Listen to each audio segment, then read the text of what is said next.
when I got home from my accident was probably one of the darkest times when I thought, okay, I've had enough. I'm, in a wheelchair using a catheter. I have a body that I can't feel. Life is over as I know it, and I'm out of here. And there was a period where I, literally threw myself, crawled off the bed on the floor and cried out, God, the universe, whoever's out there listening, show me a way through this or show me a way out of this, because I cannot do this anymore. And I think that was this, seminal moment in my life of complete and utter surrender. It was an opportunity for me to go, okay, the life that I knew is over. What now? What next? What I say is I connected to my defiant human spirit. And I think that is in all of us. We all have it. I study the patterns of the universe. Messages to the brain. Virtual. Your mind. Talking about your life. Fundamental principles. Philosophy. What is and what is not true. Those who know themselves. Being better every single day. Well, hello there, and welcome once again to the Think Grow podcast, where personal development meets real life. I'm your host, Ruben Chavez. I'm also the founder of the Think Grow Prosper brand and thinkgrowprosper.com. And on this show, it's my job to explore a variety of topics with thought leaders, creators, scientists, artists, and all sorts of interesting people with the goal to bring you different perspectives you can use to enrich your mind and improve your life in whatever way you see fit. Today, I am speaking with Janine Shepherd.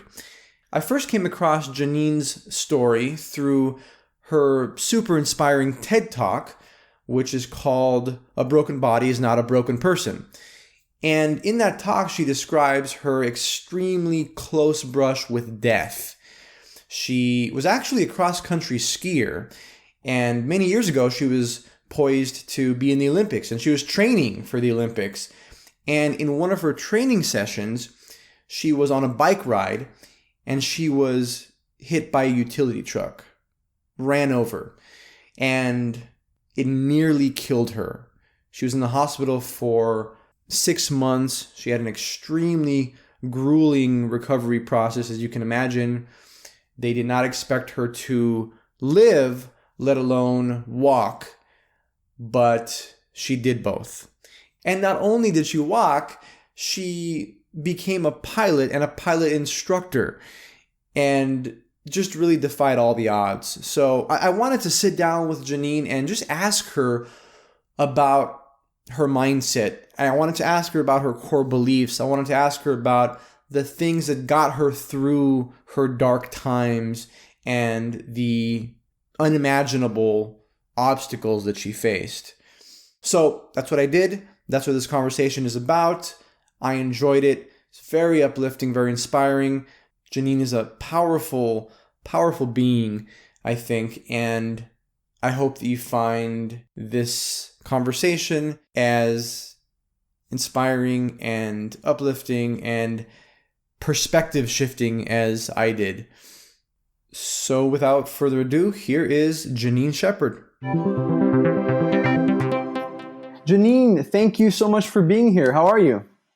I'm great. How are you, Ruben? I'm doing well. I am very excited to speak with you. I've listened to your TED Talk. I've read your book. And I mean, you have an amazing, dramatic, and inspiring story, really. And I just, from the get-go, I just really want people to know what you've been through. And for those who aren't familiar with who you are and your story, can you just kind of tell us how your journey has unfolded and the events that have transpired? Yeah, I will. So it has been a pretty remarkable journey and totally unplanned, I have to say. So for those, you mentioned my TED Talk, they can and listen to that and get a snippet of my story. But I was in the Australian ski team. I'd been an athlete my entire life. I was training for the Olympics, the 88 Winter Olympics in Calgary, actually. I was a cross-country skier. And when I was on a training bike ride, I was run over by a truck. and suffered extensive injuries. I had what I call a death experience, not a near death, but a death experience. And that's probably something we'll talk about later. And I spent 6 months in a spinal ward. I'm actually a paraplegic or a walking paraplegic, which people find incredible. I broke my neck and my back in 6 places. I broke my right arm, 5 ribs on my left side, my collarbone. I broke bones in my feet. I had head injuries, internal injuries, and massive blood loss. In fact, it wasn't the broken bones that were a worry in the beginning. It was the blood loss. I lost about 5 litres of blood, which is all someone my size would actually hold. So when they airlifted me from the scene of the accident to the spinal unit in Sydney, my blood pressure was 40 over nothing. Wow. So I was in intensive care. Well, the first 10 days in intensive care, they told my parents, she's not going to survive. So, you might as well just say goodbye. And that was the time that, I was really in and out of my body, which was something that I don't talk about a lot because it's so difficult to sort of convey what that experience was like. And in another way also, even though I've touched on it briefly in my book Defiance, in fact, that's how I open the book, what I say to people is, I came back to my body to teach people how to live. And when I left hospital after almost 6 months, I was in a wheelchair, plaster body cast, and life as I knew it was over. And an aeroplane flew over, and I thought, okay, if I can't walk, I'll fly. And I was lifted into an aeroplane, and I went on to become not just a pilot, but an aerobatics flying instructor. Had 3 children, wrote many books, and I guess that's a snippet of my story. Wow, that's amazing. One of your core messages is you are not your body. This idea that you're, at least how I interpret it, is that your identity shouldn't be defined by how you look, your profession, or other superficial things. And this is a very interesting idea to me. And I think it's echoed actually by a lot of ancient spiritual teachings too, and just timeless wisdom like that. Can you tell me more about what this idea represents for you and why it's important? And, why do you believe it's not a good idea to identify with these superficial aspects of ourselves? And what's the alternative? Yeah, well, it's interesting because it wasn't until I was actually being interviewed to give my TED talk, which I gave in Kansas City, that the curator of TED Kansas City, Mike Lundgren, had said to me, you have such an amazing story. What's the most important thing about your story? Because, TED is an idea worth sharing. It's not, get there and tell the whole story. And and I thought about it and I thought, what is the one essential message from my journey? And I just looked at him and I said, that I'm not my body. And he turned to me and he goes, now that's a TED talk. And so originally my TED talk was called You're Not Your Body. And TED picked it up as the talk of the day and changed the title to A Broken Body Isn't a Broken Person. But the original title was You're Not Your Body. And, it was obviously a lesson that I learned a tough way. But what I really mean by that is the problem in life is that when we start to create an identity for ourselves around things that are outside of us, the externals, like our jobs, our friendships, relationships, our body, in my case, being an athlete, anything material, we're really skating on thin ice. And that is because all of those things we will lose at some time in our life. We're going to lose everything. Life is about loss. And mind you, that's not a negative thing. That's actually a beautiful thing too, because we get to savor and appreciate things. So these things are impermanent. And, we've seen it. We see it around the world. When we do that, we actually give away our power. And examples of that are that we see often, athletes, elite athletes that, that's how they see themselves in the world, and they finish their athletic career, and what happens? They get depressed. They get depressed. They're lost. They don't know who they are anymore. And we see it with celebrities all the time. As they grow older, they start to, they've built, what they've built, their identity has been on sand and it disappears and they're lost and depressed, and we see it over and over again. And it doesn't mean that we can't enjoy these things. All it means is that we need to see what they are, the truth behind them, and enjoy them, but just don't hold on so tightly to them. Yeah, I totally agree. And actually, a teacher that has influenced my thinking a lot is Eckhart Tolle. And he speaks about this exact thing, the power of now, and the book A New Earth. I mean, he speaks about this same thing, really, is that all form is impermanent, essentially. Anything you can hold on to, you can feel, even your thoughts are impermanent. So to identify with them is a bad idea. And I love that you've come to that realization kind of on your own through your own very difficult trials and tribulations. I came to that kicking and screaming, I have to say, the hard way. But, I have to say New Earth is one of my all-time favorite books.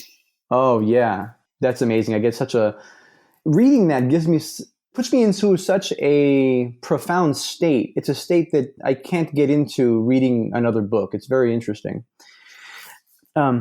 Along these same lines, I wanted to ask you, I'm very curious. In your TED Talk, you said that although your physical capabilities changed dramatically after your accident, who you are is unchanged. And I thought that was a really profound statement.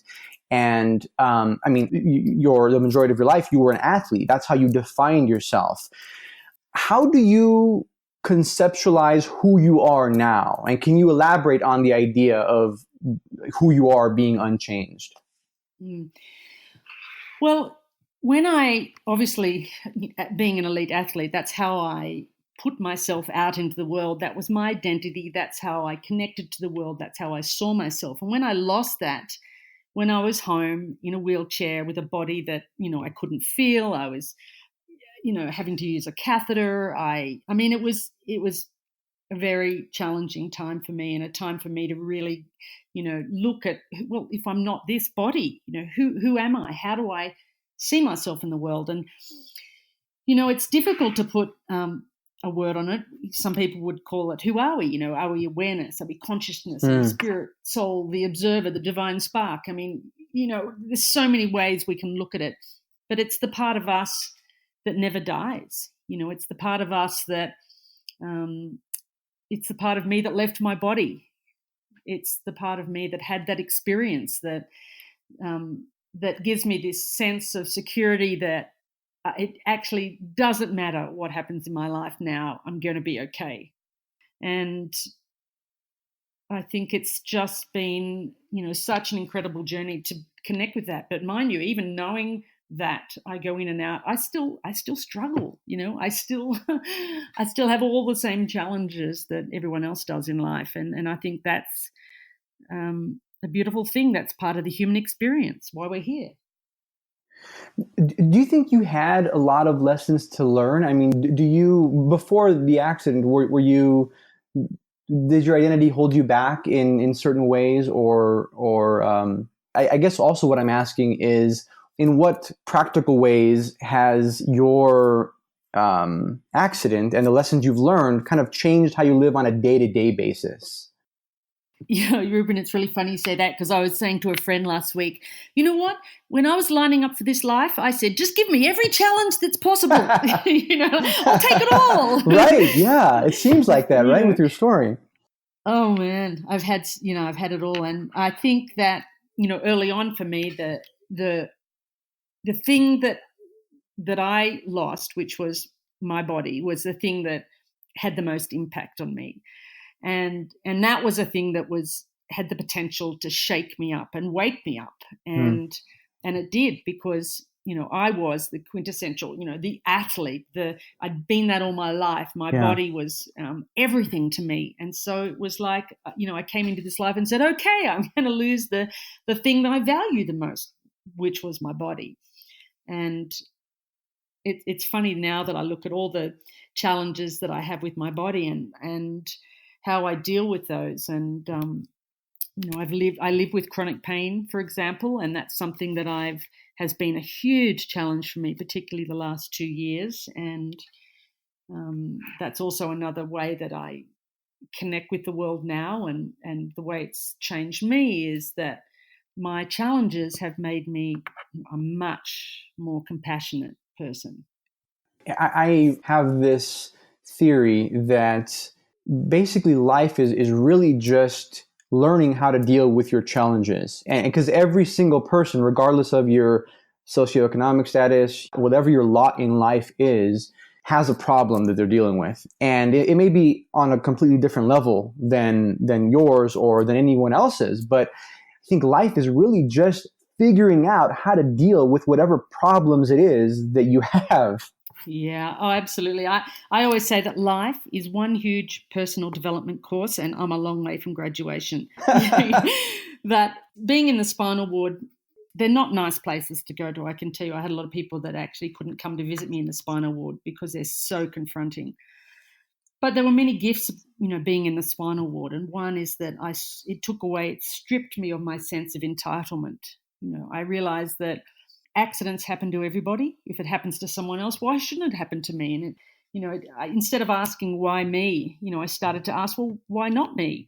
And that was a big shift for me. So I it took me out of this sort of small story into a much greater human story, which is, as you said, we're all struggling. We all have things that we have to deal with, and in our own way, they're sort of like customized for each of us. The things that would wake us up are the things that we'll experience. Yeah, the things that are specific to what it is that we need to work on. That's one way to conceptualize it, I think. Absolutely. You mentioned just now that the spinal ward is confronting. What did you mean by that? Well, if you go into a spinal ward, people they're all lying on their bed. If they've broken their necks, they've usually got big bolts in their head and big contraptions, and people are in wheelchairs and ventilators. And, I think a lot of people have this fear of being in a wheelchair and not being able to walk again. So they go into a spinal ward. It's there, but by the grace of God go I. And they think, that'd be the worst possible thing that could happen.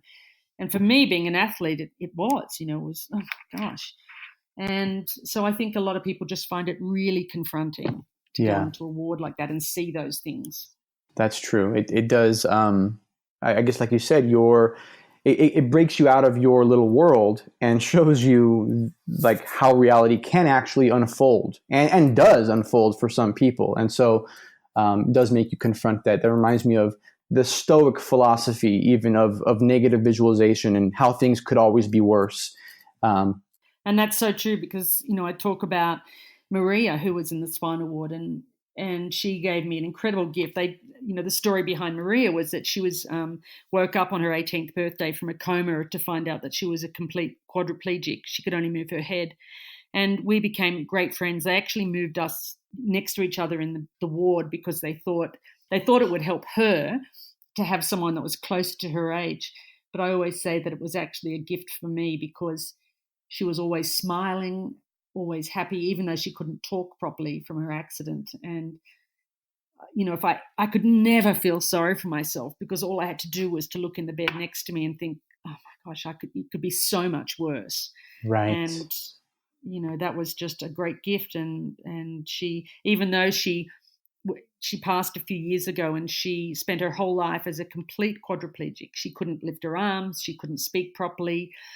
And, I always say to people, if you think that you can't make a difference in the world, let me tell you about Maria because she made a difference to me. Perspective is so powerful. I mean, I think we need a dose of perspective every day. I mean, your book for me was a huge dose of perspective. Thank you. I think a lot of people would share that opinion. We all have our petty problems that we deal with throughout the day. And I actually think when I started reading your book that particular day, I had some kind of annoyance that I was complaining about, right? Either out loud or in my head. And I was just reading your story and everything that you've been through. I'm like, come on, man, toughen up to myself. Well, I struggle just like everyone else. As I said, I've been through, particularly the last 2 years, so much chronic pain, and I've started to actually, blog and get out on social a bit more about my chronic pain. And I've actually I'm just about to record actually with a friend of mine a special meditation, a guided meditation on chronic pain that I use, which people will be able to listen to in a few weeks. And I've actually also started. Have you heard of EFT tapping? Yes, I have. Yeah, I've just started utilizing that, and it's been extraordinary. Wow. To alleviate the chronic pain? Everything, yeah. And also working on, as we're going to talk about, working on belief systems and paradigms. And it's really, really powerful. And I'm so enjoying it. Yeah, I do want to know more about that. Before we get there, I wanted to ask you about a period of time that you write about in your book. I think it was at some point during your 6-month hospital stay where you said, "I was sick of putting on a brave face." And you wrote, "After all, there are limits to what anyone, no matter how strong or determined, could endure. And I had reached mine." And I imagine that you had many of these instances throughout of course, your months in the hospital, but also afterward and throughout up until now, I'm sure, where you had very dark times and very frustrating times. I'm just wondering, during your darkest times, both in the hospital and after the months you were released, what kept you going? Like, what kept you from giving up? Because I think the average person would look at your story and be like, well, I mean, how is that possible? Do you remember any of your self-talk or what recurring thoughts you had during those times? Yeah, I think I've had many dark times, and I still have really tough times as someone living with a permanent disability and pain. And there are times when I have wanted to give up. I have been so close to giving up, and I've thought, okay, I've had enough. And I think that what keeps me going is my experience, my out-of-body experience, and knowing that I made a choice to come back to my body. I'm very driven by my belief in meaning and trying to find meaning out of suffering. I always believe that, when you find meaning in your suffering, then suffering ceases to exist. And so I'm very driven by that. That's what keeps me going, even during the most difficult and challenging times, not just during my accident. And when I got home from my accident was probably one of the darkest times, when I thought, okay, I've had enough. I'm, in a wheelchair using a catheter. I have a body that I can't feel.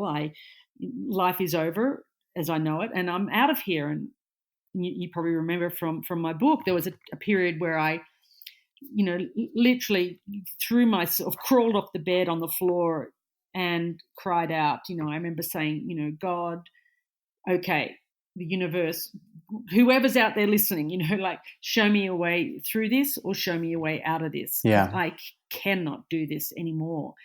And I think that was this, seminal moment in my life of complete and utter surrender. Like, I can't do it. I can't do this. And, that was a moment that created this huge shift for me and this expansion. And I think it was an opportunity for me to go, okay, the life that I knew is over. So what now? What next? And that, of course, was when my mind was opened and filled with possibilities. And, I decided to learn to fly, which was completely and utterly crazy. I'm in a wheelchair. I can't feel my body. Firstly, I thought I'd never be able to go out again because, I can't use a catheter. I have to learn. And how do I even go out into the world? And, it was like I had these, what I say is I connected to my defiant human spirit. And I think that is in all of us. We all have it. We just have to recognize that it's in there. And I say to people, if you see that in someone else, know that you have it too. When I speak on stage, what I say to people is that I am a mirror.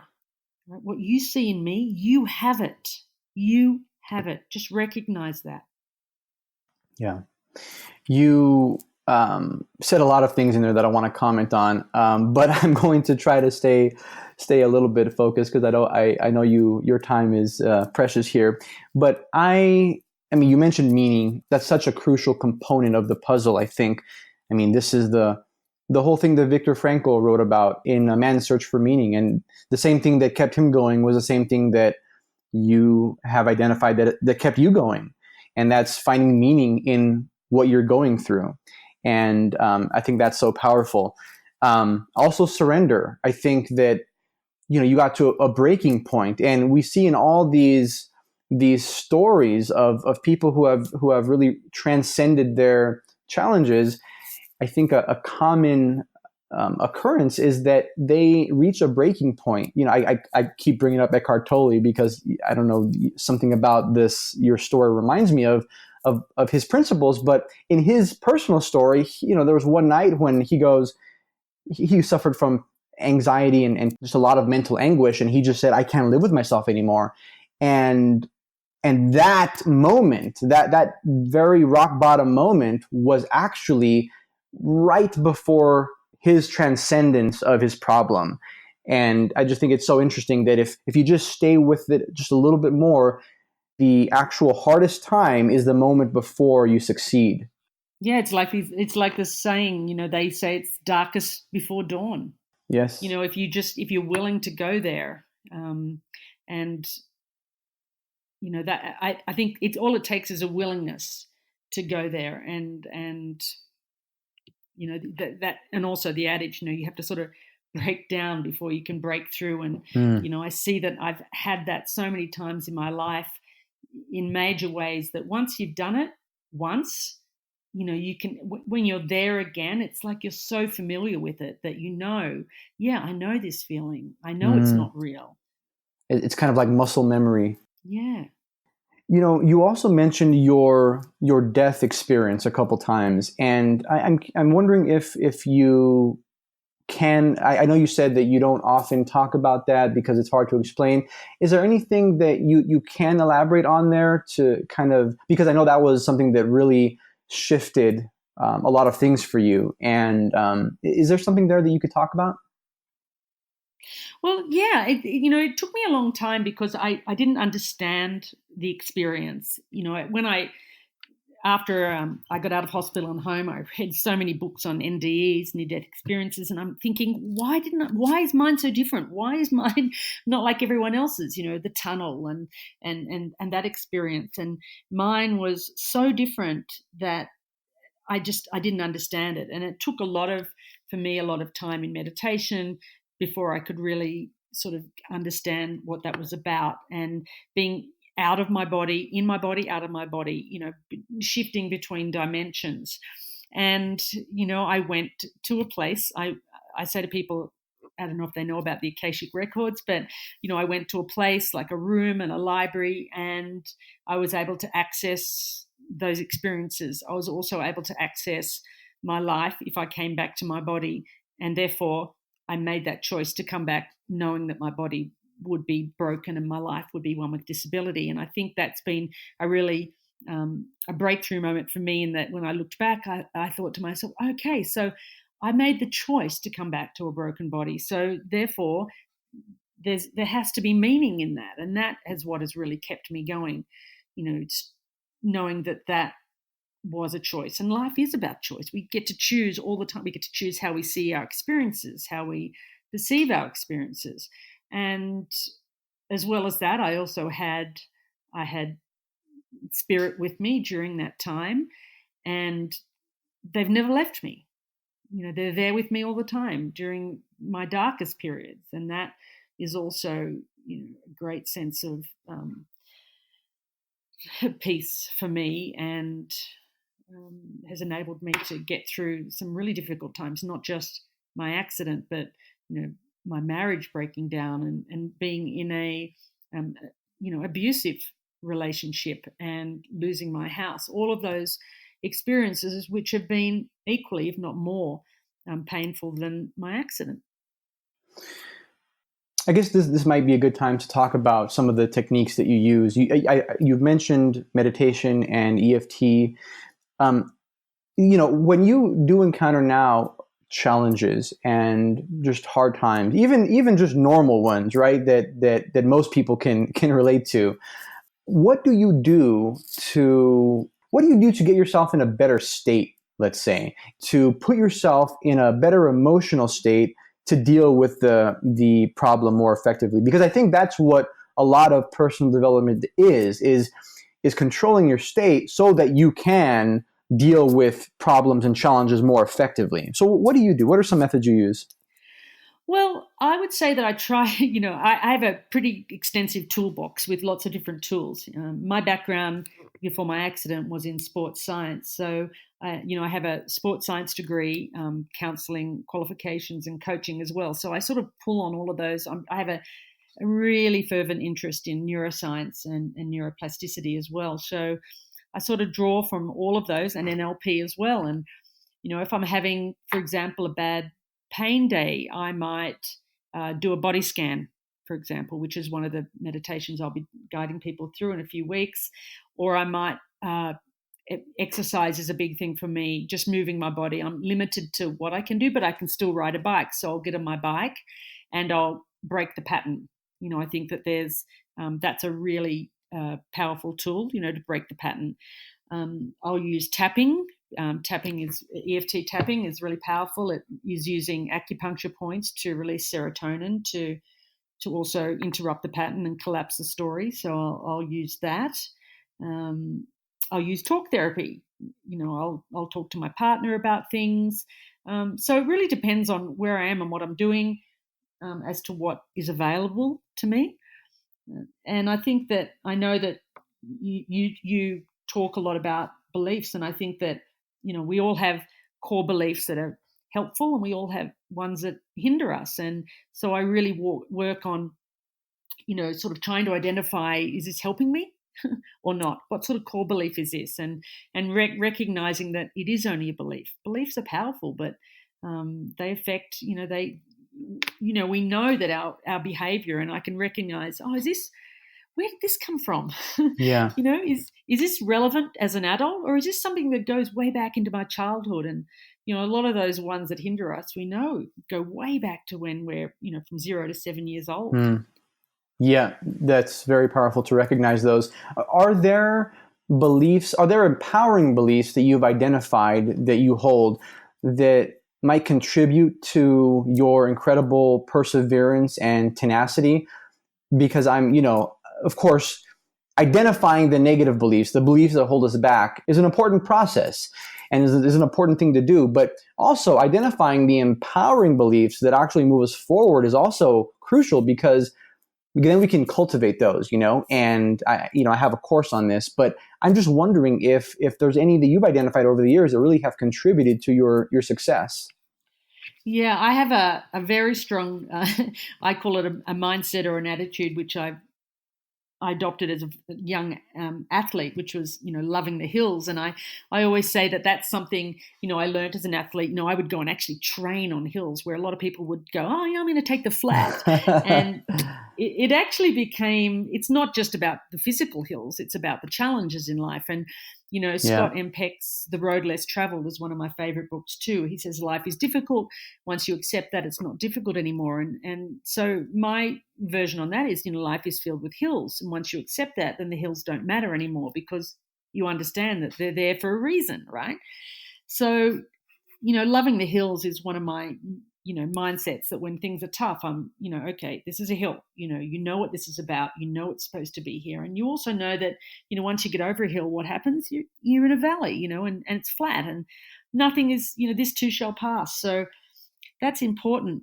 And I also, Ruben, want to say, you talked about my perseverance and tenacity, which, I do have, but I cultivated that as an athlete, which is, one of the great things about sport as a kid. But I also think it's something we all have. We all have the capacity for that. And, when we're doing something we love, then it's really easy to keep going and to persevere, because, it means something to you, right? Yeah. Yeah. That's the best way to ensure that you'll continue to keep going, I think, right? Is to choose something that you actually enjoy doing. Obviously, not in a Pollyanna, I'll enjoy it every single day way, but something that you think is worthwhile. Something that even if you're suffering, there's meaning in it. Even if it's hard. Because there are days that when I'm doing what I'm doing, whether it's editing a podcast or whether it's writing something for my blog or a book I'm working on, that is frustrating. That it's like not actually pleasant, but the fact that I get to do that, it keeps me going. And the mission behind the my actions is what keeps me going. Impacting people is what keeps me going, even when it's not fun. And so I think that's a very important point that you made. Yeah, and hard is not bad. Hard doesn't equal bad.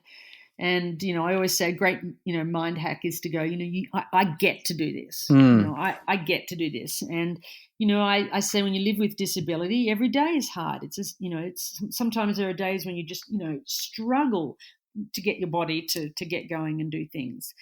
And I think that it's times like that I remind myself that, life is not, we're not meant to be happy all the time.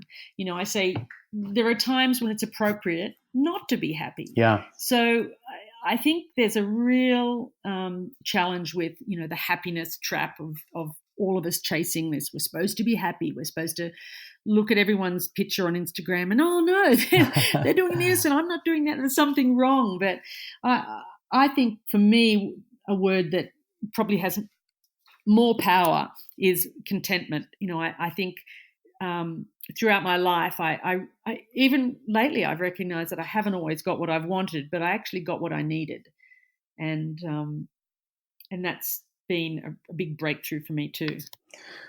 Yeah, well, I just love the phrase "loving the hills." I think that's amazing. I think that even might be the title of this episode. I'm not sure, but that is such a powerful phrase, and I'm going to keep that in mind because it's kind of this attitude that life is supposed to be hard, or it's not supposed to be easy, rather. And especially if you're doing something worthwhile, especially if you're doing something that is going to impact people or that's going to make you better, right? Like, it's not supposed to be easy. And just kind of going in with the expectation that it's not supposed to be easy and that there will be hills, metaphorical hills and literal hills, that in itself, I think, will make any challenges that you encounter seem less surprising.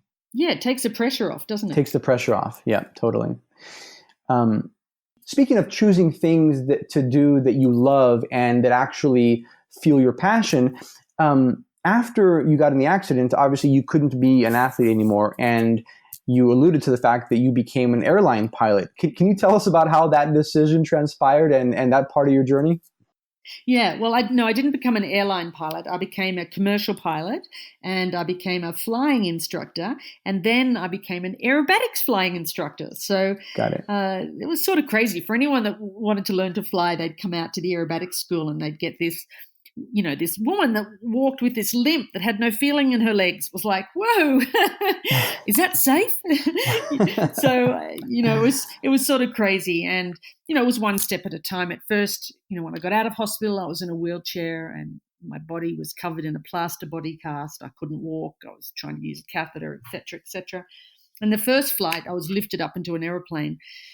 And, of course, nobody thought I'd be able to fly or pass a medical, but there was something inside me that just, it was so joyful. It was, I can do this. I can do this extraordinary thing. And I'm not going to just walk. I'm going to fly. And at first, I couldn't even use my legs in the airplane, but it was the thing that got me out of bed every day. And as I was learning to walk, I was then also learning how to fly. And it was just one step at a time. I didn't know where it was going to lead me, but, it obviously took, actually within a year and a half, I was not just, flying, but I was actually teaching people how to fly, which was, that's I look amazing. Back now and think, gosh, how did I ever do that? It's, it was a burning passion, and it just gave me a reason to get out of bed every day. That's amazing. Is there anything else that drives you? Is there anything more fundamental that drives you every day, just to get out of bed, to live your life, to pursue the things that you love? Is there an underlying thing that drives you there, that you try, like maybe a life mission or overarching mission? Yeah, I think my overarching mission is to give back and be of service, and I think that's actually for all of us.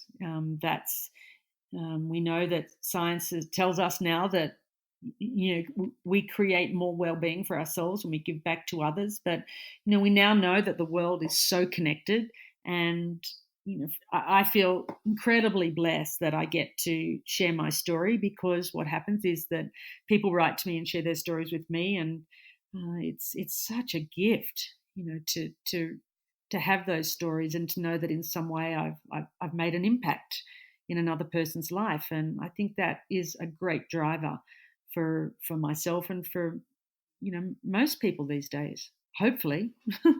I know that's what you alluded to that earlier, that's what drives you. And I think there's something deeper, isn't there? That there's something more fulfilling and lasting when we know that we're somehow impacting the life of another person. Absolutely. And has this accident and all the experiences that you've been through, have they deepened or changed any spiritual beliefs that you've had in any way?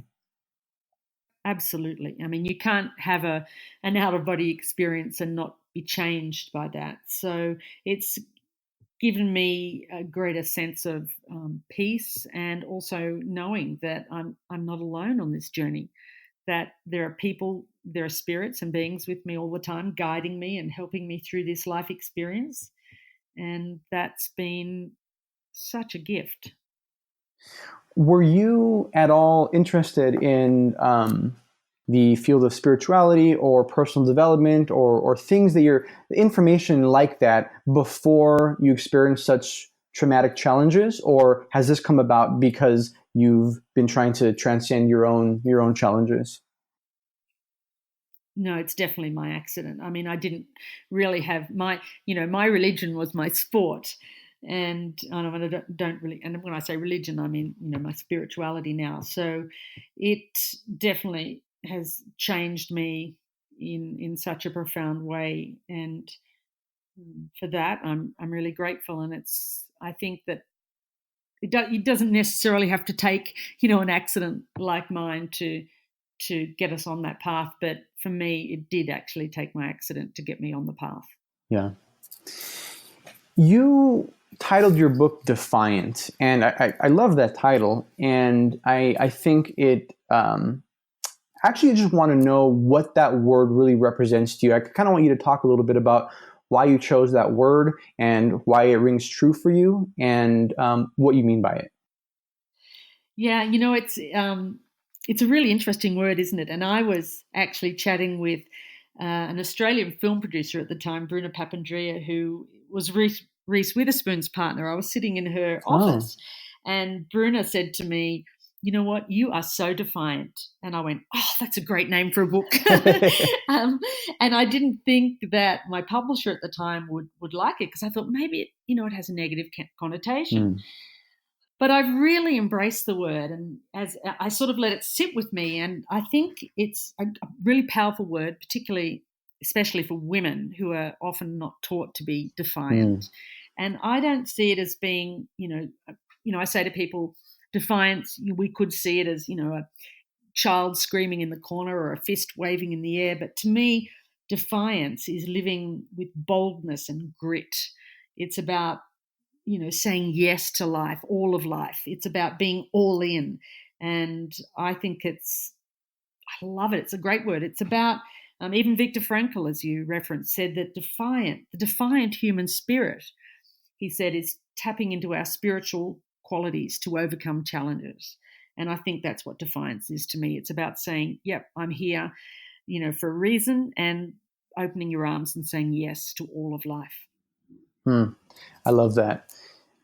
And as I said, I read your book, and it's moving, it's perspective shifting, it's mindset shifting, and it's just a wonderful read. I would highly recommend anybody get that book, especially if you're going through struggle, loss, tragedy, anything like that. I mean, I think that's such a powerful book, especially in those kind of instances. I want to ask you, what is your message for anyone dealing with massive struggle in their life? If you could, as Tim Ferriss says, he's famous for saying, if you could put a message on a billboard anywhere, what would that what would that message be to people who are struggling, who are experiencing loss or tragedy, or just navigating unfamiliar territory in their lives? What would your message be? It's a great question, Ruben, and I would say that there's three answers I could give to that. Firstly, and most importantly, you're not alone. You know, we often think that when we're going through struggles that we're the only one in the world going through it, and we're not. You know, there's someone going through exactly what you're going through. So, you know, just remind yourself of that. This is part of the human experience, and I think that's why the practice of self-compassion is so important. Secondly, I would say that whatever you're going through in life, you get to choose how you frame it, because after all, it's all just a story, right? So why not make it a story that uplifts and inspires? Yeah. And thirdly, you know the answer to this one. My billboard would say, "Love the hills." I love it. You know, because when you can love the hills and you stop expecting that life should be any different than what it actually is. It just is. That's so powerful. Janine, this has been an amazing conversation. I want to let you get back to your day, but I want you to tell people where they can find you online and on social, and also what projects you're up to. Yeah, thank you so much. It's just been a delight, Ruben. Well, they can, my website is janineshepard.com, Facebook, Janine Shepherd, speaker, motivational speaker, Instagram, Janine_Shepherd, Twitter, Janine Shepherd. And I've got some really exciting things coming up. I'm putting together actually a course on resilience, and that will be helping people, particularly that are going through tough times and challenges. So I'm really excited that's going to be coming up very soon. So I'll just stay tuned. Nice. And I'm also, I'm working on lots of projects at the moment. A couple of them are top secret, so I can't really talk too more about that. But I'm just really excited to share with people what I've learned from going through the experiences that I've been through, and how they can take that on and really help them create a resilient life. That's wonderful. And I will put all the relevant links to your website and social and any other projects you are or may not be working on the show notes on the website, so you can check them out there. But Janine, thank you so much for your time. It has been a pleasure, and you are an inspiration.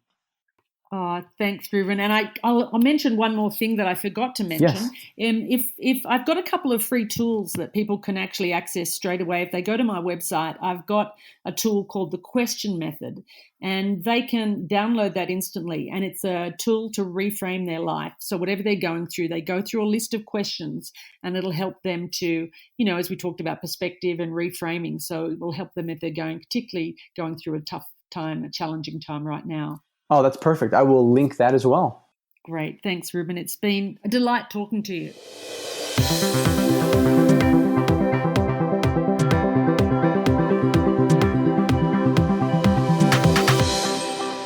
Hey, thanks for listening to the Think Grow podcast. If you enjoyed this episode and find value in this podcast, I humbly ask you to please subscribe or leave me a review on iTunes.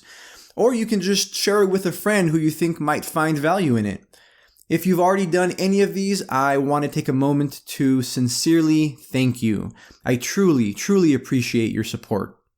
Lastly, if you have any suggestions for future guests or topics you'd like to hear covered, you can email podcast@thinkgrowprosper.org.